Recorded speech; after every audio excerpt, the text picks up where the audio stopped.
Пайғамбарымыз саллаллаху алейхи вассалам Рамазан жайлы, ораза жайлы айтылған сөздері көп пайғамбарымыздан. Солардың қазіргі сөз басына кеп тұрған әдемі сөзі хадисі құдуси болса керек. Пайғамбарымыз саллаллаху алейхи вассаламның тіліменен Аллах табарака ва тағала былай дейді: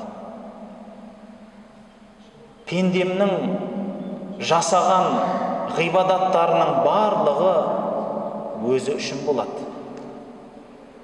Оразасы да сондай ма деп ойлап қаласыз ғой.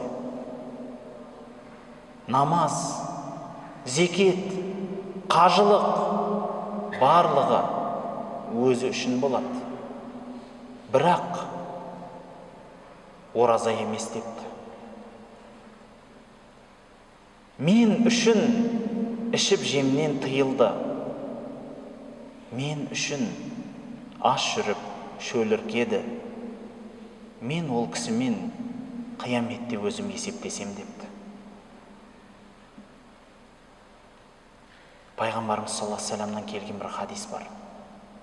Кімде-кім Аллах үшін деп, Аллахтың ризалығы үшін деп, бір күн, бір-ақ күн ораза тұтатын болса, Аллах сол бір күнменен ол кісіні 40 жылға дозақтан ұзақтастырады дейді. 40 жылға. Ол біздің мынау күндегі есеп емес 40 жыл дейтін. Бәлки арғы дүниенің есебі.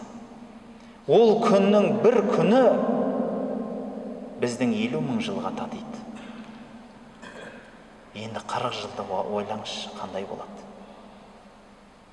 Аллах табарака ва тағала, байқайсыз ба? Пендеге бұйырған бұйрықтары түрлі болып келеді.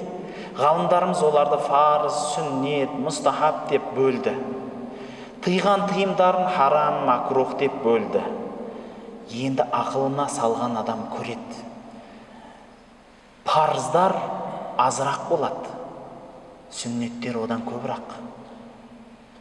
Мұстахабтар одан да көбірақ, мубахтар одан да көп.